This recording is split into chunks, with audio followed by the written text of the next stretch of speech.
बऱ्याच मंडळींना मी याआधी देखील भेटलोय, बऱ्याच जणांना माझी ओळख मी सांगितली आहे, परंतु अगदी बऱ्याच मोठ्या संख्येने अगदी पहिल्यांदा मी तुम्हाला सगळ्या मंडळींना भेटतोय. त्यामुळे जशी तुम्ही सगळ्या मंडळींनी मला ओळख करून दिली, तुमचं नाव पद तुमचं गाव सांगितलं, त्या पद्धतीने मी माझी ओळख पहिली तुम्हाला सर्वांना ओळख करून देतो.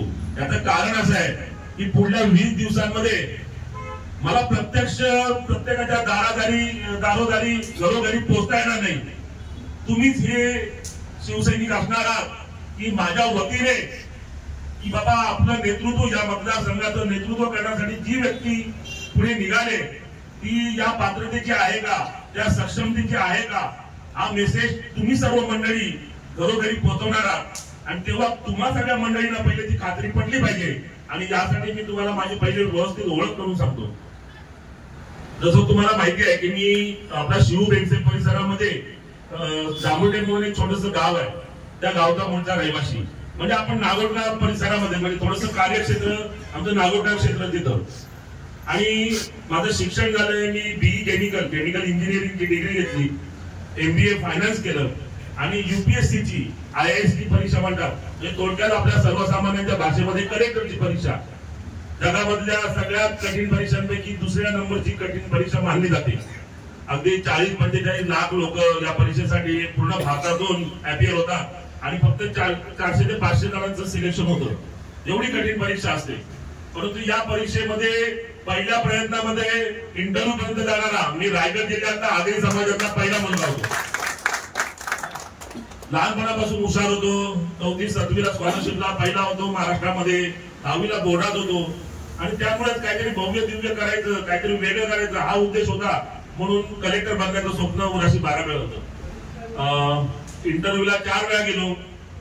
थोडस टेक्निकल मॅटर झाला. आम्ही 78 जण पूर्ण भारतामधून, आमचं एक OBCचं मॅटर झालं आणि त्याच्यामुळे आम्हाला जॉईनिंग करता आलं. जवळजवळ 2.5 वर्ष हायकोर्टामध्ये केस चालली, तो आमच्या बाजूने निकाल लागला. 3 वर्ष ती सुप्रीम कोर्टामध्ये केस चालली आणि मग तो आमच्या विरोधात निकाल लागला.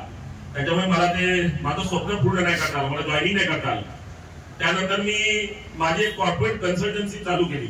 माझं इंजिनिअरिंगचं नॉलेज, माझं MBAचं फायनान्सचं नॉलेज, माझं IASचं नॉलेज, ज्याच्या माध्यमातून कुठेतरी बाबा आपल्याला एक कंपनी सल्लागार म्हणून चांगलं काम करता येईल हा विश्वास होता. म्हणून कॉर्पोरेट कन्सल्टन्सी चालू केली. नवी मुंबईमध्ये ऑफिस टाकलं आणि मोठमोठ्या टाटा, रिलायन्स, शापूरजी बालाजी, स्टर्लिंग विल्सन, अगदी मोठमोठ्या MNCs मध्ये मी सल्लागार म्हणून काम करू लागलो आणि तिथे खूप चांगला मोठा जम बसवला.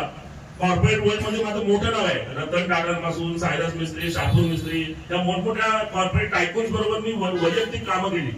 पहिले 7-8 वर्ष खूप मेहनत करावी लागली आणि माझा व्यवस्थित बिझनेस मला एस्टॅब्लिश करावा लागला. त्यानंतर मी दिल्लीमध्ये मोठं माझं एन्व्हायरमेंटल क्लिअरन्सचं ऑफिस टाकलं आणि त्या माध्यमातून मला अजून यश मिळत गेलं. एक जेव्हा असं म्हटलं जातं की माणसाच्या भौतिक आणि आर्थिक गरजा भागवल्या जातात, त्यानंतर माणूस पुन्हा आत्मसमाधानाकडे चालू करतो. आणि माझ्या बाबतीत ते घडलं की जेव्हा माझं पूर्ण लक्षात आलं की आता माझं स्वतःच, माझ्या मुलाबाळांचं पोट भरण्या एवढं परमेश्वराने मला दिलंय, मग त्यावेळी मला पूर्ण जेव्हा माझं कलेक्टर बनायचं स्वप्न अपूर्ण राहिलं होतं की ज्याच्या माध्यमातून मी जनतेची सेवा करू शकत होतो, समाजाची ध्येय धोरणं ठरवू शकत होतो, त्या गोष्टींसाठी म्हणून मला राजकारण हे एक माध्यम सक्षम वाटत होतं. आणि मग त्या दृष्टीने म्हणून अगदी ऍक्टिव्हली मी राजकारणामध्ये काम करणं चालू केलं. तुम्ही जसं बघताय की तरुणांमध्ये मी तर खूप पॉप्युलर आहे. या तरुणाईचं जे काही मागण्या आहे किंवा त्यांच्या ज्या डिमांड्स आहेत, त्या बदलत्या काळाचं जे दायित्व आहे किंवा या बदलत्या काळाचं जे आपण म्हणू शकतो की जे डिमांड्स आहेत ते हे तरुणाई प्रतीत करत असतं. की आज खरं तर या डिजिटलायझेशनमुळे किंवा ग्लोबलायझेशनमुळे जग तसं जवळ येत आहे, तेवढंच युग स्पर्धात्मक होत चाललंय. आणि या सगळ्या घटकांचा विचार करून तरुणांच्या अपेक्षा खूप वेगळ्या झालेल्या आहेत. आज या मतदारसंघाने फक्त 2 घराण्यांना संधी दिली. मी नेहमी सांगतो की मी कधी कोणाची उणीधुणी काढत नाही किंवा कधी कोणाला दोष देत नाही. मी उलट म्हणतो की मतदारसंघाने जेव्हा 2च घरांना संधी दिली, मतदार कधीच चुकीचं वागत नाही. त्यांना ते 2च घरं सक्षम वाटत होती. त्यांनी त्यांच्या परीने सेवा करायचा प्रयत्न केला या मतदारसंघाचा. परंतु तिसरा चेहराच कुठेतरी या मतदारसंघाला दिसत नव्हता की बाबा या बदलत्या तरुणाईच्या आशा आकांक्षा त्या माध्यमातून पूर्ण केल्या जाऊ शकतील. आणि आज जो काही मला 4-5 महिन्यांच्या कालावधीमध्ये तरुणाईने आणि सर्वसामान्य जनतेने जे डोक्यावर घेतलंय हे यातच प्रतीत आहे की कुठेतरी तो चेहरा माझ्यामध्ये लोकांना दिसतोय. एवढा तरी विश्वास मी आज निर्माण करण्यामध्ये यशस्वी झालोय. माझी काम करण्याची पद्धत फार वेगळी आहे. आज माझं प्रशासकीय ज्ञान असेल किंवा म्हणजे जे काही ऍडमिनिस्ट्रेटिव्ह नेटवर्क असेल, कॉर्पोरेट क्षेत्राचं नेटवर्क असेल, त्याच्या माध्यमातून मी या मतदारसंघामध्ये अनेक विकासाच्या ज्या संधी आहेत त्या निर्माण करू शकतो. हा आत्मविश्वास तर मला 100% आहे. कारण आता इथे मुंबईचे जवळ असल्यामुळे किंवा नवी मुंबई आंतरराष्ट्रीय विमानतळामुळे अनेक संधी निर्माण होणार आहेत. भाईंनी जसं सांगितलं की इथे MIDC आहे, इथे रोजगाराच्या संधी उपलब्ध आहेत, परंतु इथे फारसं आमदारांचं लक्ष नाही. आमदार इथे बघायला येत नाही. फार दुर्दैव आहे खरं तर की मला नाही वाटत की आपल्या महाराष्ट्रामध्ये असे कुठे आमदार असतील की आपल्या मतदारसंघामध्ये MIDC आहे आणि त्यांना त्यांचं महत्व कळत नाही. या MIDCच्या माध्यमातून आपण तिथे अधिकाधिक रोजगार देखील निर्माण करू शकतो. आपल्या कार्यकर्त्यांची व्यवस्था देखील निर्माण करू शकतो. अजून त्यांना जे इन्फ्रास्ट्रक्चर डेव्हलप करायचं असतं त्या माध्यमातून आपण तिथल्या परिसराचा विकास देखील करू शकतो. आणि हे खरं तर तुम्ही जेव्हा मराठवाड्यात जाल किंवा विदर्भात जाल तेव्हा तुम्हाला लक्षात येईल की तिथल्या आमदारांची पूर्ण जी काही अर्थव्यवस्था असते ते MIDC वर चालत असते. आणि आपले आमदार आहेत तिथे पेडमध्ये तिथे बसतात आणि त्यांना आपल्या मतदारसंघातील एकमेव जी काही MIDC आहे त्याकडे पण पूर्णपणे दुर्लक्ष आहे. फार मोठी खंत आहे. आणि जसं विष्णुभाई पण म्हटलं की बाबा आमच्याकडे लक्ष देऊन या कंपन्यांमध्ये विशेष लक्ष देण्याची गरज आहे आणि इथल्या कार्यकर्त्यांना बळ देण्याची गरज आहे. तर माझ्याबरोबर काम करणाऱ्या मंडळींना सगळ्यांना माहिती आहे माझी काम करण्याची पद्धत फार वेगळी आहे. माझे स्वतःचे वेस्टेज इंटरेस्ट 0 आहे. परमेश्वराने मला भरपूर दिले. आज मला राजकारणातून पैसे कमवण्याची गरज नाही, परंतु माझ्या प्रशासकीय ज्ञानाने, मला कॉर्पोरेट क्षेत्रातील ज्ञानाने मी पूर्ण अख्ख्या भारतातील जे एन्व्हायरमेंटल क्लिअरन्स असतात त्यातील प्रमुख कंपन्यांपैकी एका कंपनीचा मी मालक आहे. जेव्हा मी स्वतः लोकांना एन्व्हायरमेंटल क्लिअरन्स करून देतो तेव्हा या कंपन्यांच्या काय काय दुसऱ्या बाजू असतात ज्या देखील मला चांगल्या कळतात. मला हेही चांगलं कळतं की कंपन्यांना जर ते आपल्या मंडळींना न्याय देत नसतील, भूमिपुत्रांना न्याय देत नसतील तर त्यांना कोणत्या प्रकारे आपल्याला दाबवता येईल याची देखील मला पूर्णपणे जाण आहे. परंतु मी तेवढं सांगतो की नेहमी काय झालंय की कंपन्यांना न्यूसन्स व्हॅल्यू तयार करायची आणि मग राजकीय व्यक्तीबद्दल एक गैरसमज निर्माण झालाय की फक्त कंपन्यांना त्रास द्यायचा आणि मग राजकीय पुढारी मॅनेज होतात. ती एक सर्वसामान्यांमध्ये एक भूमिका तयार झाली आणि मी 100% सांगतो मी पण मॅनेज होईनच, परंतु 100% सांगतो तुम्हाला माझी मॅनेज होण्याची पद्धत फार वेगळी आहे. मी तरुणांच्या रोजगारासाठी आणि तरुणांना दर्जात्मक रोजगार देण्यासाठीच मॅनेज होईल आणि त्याच पद्धतीने मी त्यांना कंपन्यांना त्या तरुणांना रोजगार देण्यासाठी भाग पाडेल. आणि एवढं सांगतो की माझ्या काम करण्याच्या पद्धतीसाठी मला जी काही पॉवर पाहिजे, मला जी काही ताकद पाहिजे, मला जे काही पद पाहिजे त्याची कुठेतरी कमी आहे. आणि यासाठी म्हणूनच मी हा सगळा अट्टाहास मांडलाय. सगळेजण बरेच जण मला म्हणत होते की टप्प्याटप्प्याने जायला पाहिजे होतं. एवढं आयुष्यातील पहिली लढाई लढताना आमदारकीवर डायरेक्ट उडी मारण्यापेक्षा बाबा टप्प्याटप्प्याने जायला पाहिजे होतं. परंतु या बाबतीत देखील मी भूमिका स्पष्ट करू शकतो की मी बरेच वर्ष 8-10 वर्ष मी राजकारणामध्ये सक्रिय आहे. अभ्यास तर मला भरपूर होता. IASच्या अभ्यासामुळे मला बऱ्याच गोष्टींचं ज्ञान होतं. कारण म्हणजे कायद्याचं ज्ञान असणं गरजेचं असतं. तुम्हाला इतिहास, भूगोल पासून अगदी स्पेस टेक्नॉलॉजी पासून इंटरनॅशनल अफेअर्स पासून सगळ्या गोष्टींचं तुम्हाला ज्ञान असणं गरजेचं असतं IAS करताना. ते ज्ञान तर माझ्याकडे भरपूर होतं, परंतु मला लोकांमध्ये राहून लोकांच्या ज्या अडीअडचणी आहेत, त्या समस्या आहेत, त्या लोकांमध्ये जाऊन जमिनीवर राहून मला समजून घ्यायच्या होत्या.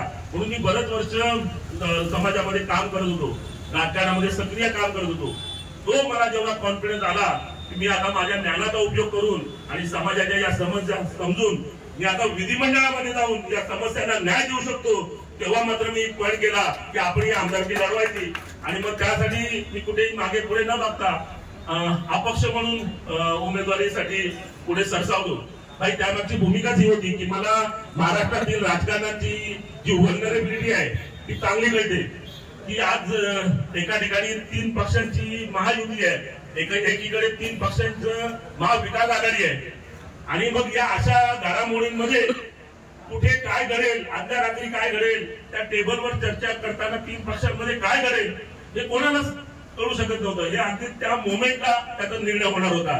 आणि हे मला पहिल्या दिवशी, मी ज्या दिवशी आमदारकीची तयारी चालू केली त्या दिवशी मला हे माहिती होतं. त्याच्यामुळे मी स्वतःला कुठेतरी ब्लॉक करायचं नाही असं ठरवलं होतं. कारण जर ते मी गणित करत बसलो असतो तर मी आजपर्यंत या लेवलला पोहोचलो नव्हतो. मी पहिले ठरवलं की आपण पहिले जनमत कमवायचं. आपण लोकांमध्ये जाऊन लोकांमध्ये ही भावना तयार करायची की बाबा नाही, ही व्यक्ती आमदार होण्यासाठी, 3 तालुक्यांचं नेतृत्व करण्यासाठी सक्षम आहे. ही भावना जेव्हा आपण लोकांमध्ये निर्माण करू आणि मग त्यानंतर आपल्याला जो कुठला निर्णय घ्यायचा आहे की बाबा ज्या पक्षाच्या सोबत जाऊन आपल्याला त्या उद्देशापर्यंत पोहोचायचा आहे, तो निर्णय आपल्याला आदल्या रात्री घ्यायचा आहे. हे मी अगदी पहिल्या दिवशी ठरवलं होतं आणि त्याच पद्धतीने सगळे पत्ते पडत गेले. आणि अगदी सांगायला काही हरकत नाही बाई की मला पहिल्यांदा पक्षाकडून विचारणा झाली. मला अगदी संजय राऊत साहेबांनी पहिल्यांदा बोलून घेतलं. त्यांच्याकडे जे सर्वे गेले की त्यांच्याकडे ज्या गोष्टी बाबा इतर माध्यमातून त्यांच्यापर्यंत पोहोचल्या की बाबा या मतदारसंघामध्ये अपक्ष एक व्यक्ती आहे की ती विजयापर्यंत पोहोचू शकते, असा रिपोर्ट जेव्हा त्यांच्याकडे गेला तेव्हा त्यांच्याकडून मला विचारणा झाली की तुम्ही शिवसेना उद्धव बाळासाहेब ठाकरे पक्षाचा विचार करणार आहात का. आणि मी अगदी त्याच पहिल्याच क्षणात त्यांना उत्तर दिलं की नक्कीच साहेब, माझ्यापुढे हा एकच ऑप्शन आहे, दुसरा कोणताही ऑप्शन नव्हता. आणि मी याच क्षणात ती वाट बघत होतो. आणि मग त्यानंतर घडामोडी घडत गेल्या. आणि मग जसं बाकी सर्व मंडळींनी, आपल्या त्यांच्या पदाधिकाऱ्यांनी, अगदी जगदीशभाई असतील, किशोरभाई असतील, बाकी सर्वच पदाधिकाऱ्यांनी अगदी मला मोलाची साथ दिली. आणि त्या माध्यमातून सगळ्या घडामोडी घडत गेल्या, उद्धवजींपर्यंत पोहोचण्याचं काम झालं. आणि मग त्यानंतर ज्या घडामोडी घडल्या त्याचं जे काही रूपांतर आहे ते आपल्याला परवाच्या घटनेमध्ये दिसलं. आमची रात्री 10 वाजता एपी फॉर्म भेटला आणि कोणालाही आम्ही जवळजवळ घरी प्रत्येक, त्याच्यामुळे कोणाला फोनाफोनी करून सांगितलं नाही किंवा काही नाही. परंतु तिथे ऑफिसला जेव्हा आम्ही पोहोचलो आणि तो जो माहोल बघितला तो देखील आश्चर्याचा धक्का होता की अगदी हजारोच्या संख्येने सर्व मंडळी तिथे पोहोचली होती.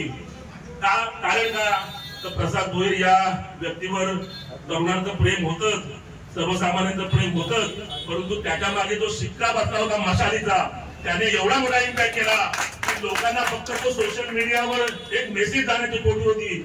आणि त्यावेळी असं वाटत होतं की लोक या दिवसाची वाटच बघत होते की बाबा कधी एकदा ही घटना घडते आणि माझ्याबद्दल आपुलकी ठेवणारी आणि माझ्याबद्दल आत्मीयता ठेवणारी मंडळी जी पुढे पक्षाच्या रचनेमध्ये बांधली गेली होती, ते सगळेजण मोकळे झाले, ते बंद सगळे मोकळे झाले आणि सर्व जनता रस्त्यावर अगदी लोटून पडली.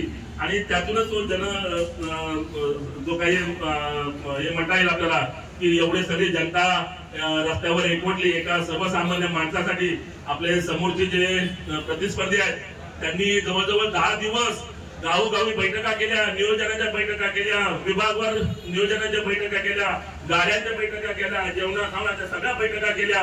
सगळं व्यवस्थित नियोजन करून देखील आपल्या तुलनेने कुठेतरी थोडेसे कमीच पडले. आणि आपल्याला फक्त एका मेसेजची खोटी होती की लोक एवढ्या मोठ्या संख्येने तिथे हजर झाले.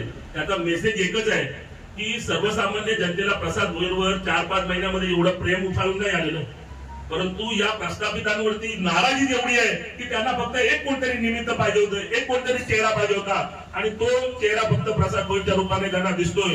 त्याच्यामुळे मला विनंती एवढीच आहे की आता उलट ताकद वाढलेली आहे, आपल्या ताकदीचं त्यांना स्वरूप देखील दिसलेलं आहे. आता ते देखील कडकडून जागे झाले. मी जेव्हा अगदी सुरुवातीला तयारी चालू केली होती तेव्हा अगदी मी ज्यांच्यासोबत काम करत होतो ती मंडळी आकडेवारी करायला सुरुवात झाली होती. 3-3.5 हजारापर्यंत जाईल, तो आकडा नंतर वाढला 8-8.5 हजारापर्यंत जाईल, नंतर तो आकडा गेला 30-35 हजारापर्यंत गेला होता. मधल्या काळामध्ये 60-65 हजारापर्यंत याची उडी राहील इथपर्यंत येऊन थांबले होते. आणि ज्या दिवशी माझ्यासोबत ही कडवट आणि अगदी म्हणजे जिद्दीने पेटणारी संघटना सोबत आले हे त्यांच्या लक्षात आलं. आणि मग त्या दिवशी मात्र त्यांचे ताबेदार आणले आणि आता मात्र ते खडबडून जागे झाले. आणि हीच खरी धोक्याची घंटा आहे असं मला वाटतं की आता त्यांना आपल्या ताकदीची जाणीव झाली. इतके दिवस मला नथिंग टू लूज होतं, मला गमवायसारखं काहीच नव्हतं. जे काही होतं ते माझ्यामध्ये वाढत होत होती आणि त्याच्यामुळे मी वैयक्तिकरित्या त्या सगळ्यामध्ये वाढ करत करत अजून मोठा होत गेलो. परंतु आता कुठेतरी ताकद वाढल्यामुळे तितकीने वाढला पाहिजे आणि जेवढा जास्तीत जास्त आपल्याला लोकांपर्यंत पोहोचता येईल आणि लोकांच्या घरोघरी पोहोचता येईल एवढे फक्त आपल्याला आता सगळ्यांना काम करायचं आहे। तेव्हा कुठेही शिथिलता न आणता अगदी जास्तीत जास्त पद्धतीने आपल्याला काम कसं करता येईल आणि पहिल्यांदा या मतदारसंघावर शिवसेनेचा भगवा झेंडा कसा लावता येईल एवढेच आपले प्रयत्न करूया। एवढं बोलतो आणि थांबतो। धन्यवाद।